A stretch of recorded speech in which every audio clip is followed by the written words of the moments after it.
Cycle पर घूम घूम कर मटका कुल्फी बेचता था। उसके पास एक मिट्टी का मटका था जिसके अंदर कुल्फियां रखकर वो शहर शहर में घूमकर बेचा करता। लेकिन अब सर्दियां आ गई थी और ऐसे में उसकी कुल्फी कोई नहीं खरीदता। माँ, तो अब मुझे क्या करना चाहिए? अब तो मेरी शादी हो चुकी है और मेरी जिम्मेदारियाँ और बढ़ गई हैं। ऐसा करता हूँ, मैं कल से मजदूरी के काम की तलाश करता हूँ। जहाँ काम मिल जाएगा वहाँ मजदूरी कर लूंगा। ठीक है बेटा, तू मजदूरी का ही काम कर ले। दूसरे दिन सुबह पप्पू काम की तलाश में घर से बाहर निकला। उस दिन ठंड बहुत ज्यादा थी। उफ, आज तो बहुत सर्दी है और सड़कों पर काफी घना कोहरा भी है। कुछ भी साफ साफ दिखाई नहीं दे रहा है। ऐसे मौसम में तो हाथ पांव भी काम नहीं कर रहे हैं। पप्पू मनी मन ये सब सोचता हुआ सड़क पर चल रहा था कि सामने से आ रही एक तेज रफ्तार कार ने पप्पू को जोर की टक्कर मार दी। पप्पू बुरी तरह से घायल हो गया।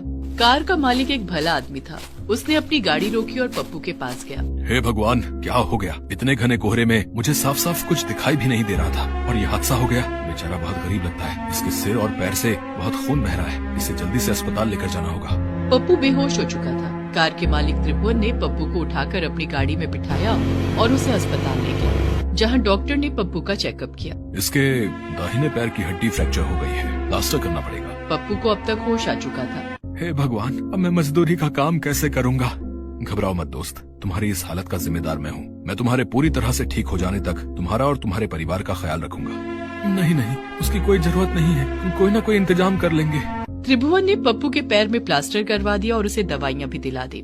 चलो, मैं अपनी गाड़ी में बिठाकर तुम्हें तुम्हारे घर तक छोड़ देता हूँ। ठीक है बाबूजी।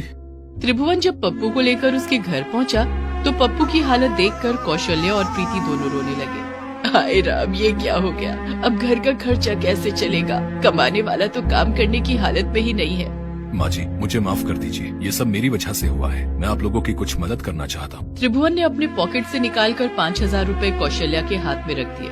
नहीं नहीं, हम ये पैसे नहीं ले सकते। रख लीजिए माँ जी, आप लोगों के काम आएंगे। पैसे देकर त्रिभुवन वहाँ से चला गया। तभी दरवाजे की घंटी बजी। अब कौन आ गया इस वक्त? कौशल्या ने दरवाजा खोला तो सामने लाला खड़ा था। कौशल्या देवी, बेटे की शादी तो निपट गई ना? अब शादी के नाम पर जो कर्जा लिया था वो भी चुका दो। कर्जा कैसे चुका दूं लाला जी? पप्पू का तो पैर ही टूट गया है। अब घर में कमाने वाला कोई नहीं है और अब तो घर का राशन भी खत्म हो गया है। अरे बहू दहेज में रुपए पैसे तो लाई होगी ना? लाला जी, हमने बेटे की शादी की है, कोई सौदा नहीं जो बहू अपने घर से रुपए पैसे लेकर आएगी। अब वो सब मुझे नहीं पता, मुझे तो मेरे पैसे चाहिए बस। कौशल्या और लाला की बातें सुनकर प्रीति से रहा नहीं गया। वो लाला के पास आकर बोली, लाला जी, आपको आपके पैसे अगले महीने मिल जाएंगे। ठीक है, अभी तो जा रहा हूँ, लेकिन अगले महीने फिर आऊँगा। लाला चला गया। कौशल्या ने प्रीति से कहा, प्रीति बहू, अगले महीने तक हम लाला का कर्जा कैसे चुका पाएंगे? अभी तो पप्पू भी कुछ काम नहीं कर सकता है। माँ जी, आप परेशान क्यों होती हैं? मैं हूँ ना। तू क्या करेगी बहू? माँ जी, आपको याद है जब मैंने गाजर का हलवा बनाया था, तब रिश्तेदार और पड़ोसी सभी ने बड़े चाव से खाया था और मुझे शगुन के रुपए भी देकर गए थे। हाँ, तो तू कहना क्या चाहती है? माँ जी, त्रिभुवन भाई साहब आपको जो पैसे देकर गए हैं, उन पैसों से मैं गाजर का हलवा बनाने का सामान खरीद कर लाऊंगी और गाजर का हलवा बनाकर बेचूंगी। लेकिन बहू, तू हलवा बेचेगी कैसे? हमारे पास तो कोई दुकान या ठेली भी नहीं है। माँ जी, घर में साइकिल और मटका तो है ना? जिस मटके में कभी कुल्फी बेची जाती थी, उसी मटके में मैं गाजर का हलवा रख कर बेचूंगी। मुझे साइकिल चलानी आती है। मैं साइकिल पर अपना मटका रखूंगी और पूरे शहर में घूम घूम कर गाजर का हलवा बेचूंगी।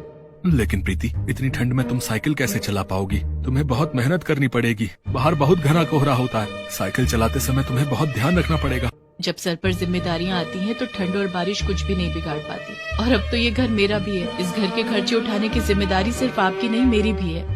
प्रीति बहू, हम तो तुझे पाकर धन्य हो गए। माँ जी, मुझे सिर्फ आपका आशीर्वाद चाहिए। आप देखना, आपकी बहू अगले महीने तक लाला का सारा कर्जा चुका देगी। मेरा आशीर्वाद हमेशा तेरे साथ है बहू। प्रीति कौशल्या से कुछ पैसे लेकर उसी समय बाजार जाती है और ढेर सारा गाजर, देसी घी और मावी लेकर घर आती है। दूसरे दिन सुबह उठकर प्रीति ने ढेर सारा गाजर का हलवा बनाया और हलवे को मटके में भर लिया। प्रीति हलवे के मटके को साइकिल पर रखकर उसे बेचने निकल गई। प्रीति ने पूरे शहर में सड़कों पर गलियों में घूम घूम कर गाजर का हलवा बेचना शुरू कर दिया। लोग प्रीति से हलवा खरीद कर खाने लगे। वाह वाह वाह वाह, कितना स्वादिष्ट हलवा है। माँ के हाथ से बने हलवे की याद आ गई। वाह, ये लो पूरे 50 रुपए, ठीक है ना? लेकिन हलवा तो 30 रुपए प्लेट है साहब, ये रहे आपके 20 रुपए। अरे नहीं नहीं, ये पूरे 50 रुपए तुम रखो। तुम्हारे इस हलवे के लिए तो 50 रुपए भी कम है। गाजर का ऐसा टेस्टी हलवा खाकर तो मजा ही आ गया। यही हलवा मैं किसी बड़ी दुकान से लेकर खाता तो 200-300 रुपए देने पड़ जाते मुझे। धन्यवाद साहब। धीरे धीरे और भी ग्राहक प्रीति से हलवा खरीद कर खाने लगे। लोगों को प्रीति के हलवे का स्वाद बहुत पसंद आने लगा। प्रीति अब पूरे शहर में गाजर हलवा बेचने वाली के नाम से मशहूर हो गई थी। कुछ ही दिनों में प्रीति ने अच्छे खासे पैसे जोड़ लिए थे। माँ जी, ये कुछ पैसे हैं, महीना खत्म होने वाला है। लाला जी अपने पैसे मांगने आते ही होंगे, आप उन्हें ये पैसे दे देना। जीती रहो बहू, भगवान तुम्हारे जैसी बहू सबको दे। 1 महीना पूरा होते ही पप्पू भी अब ठीक हो गया था। प्रीति, अब मैं ठीक हो गया हूँ। अब तुम्हें साइकिल पर हलवा बेचने की कोई जरूरत नहीं है। अभी डॉक्टर ने आपको आराम करने के लिए कहा है ना, आप घर पर रहकर आराम कीजिए। और रही हलवा बेचने की बात, तो जब हम दोनों मिलकर पैसे कमाएंगे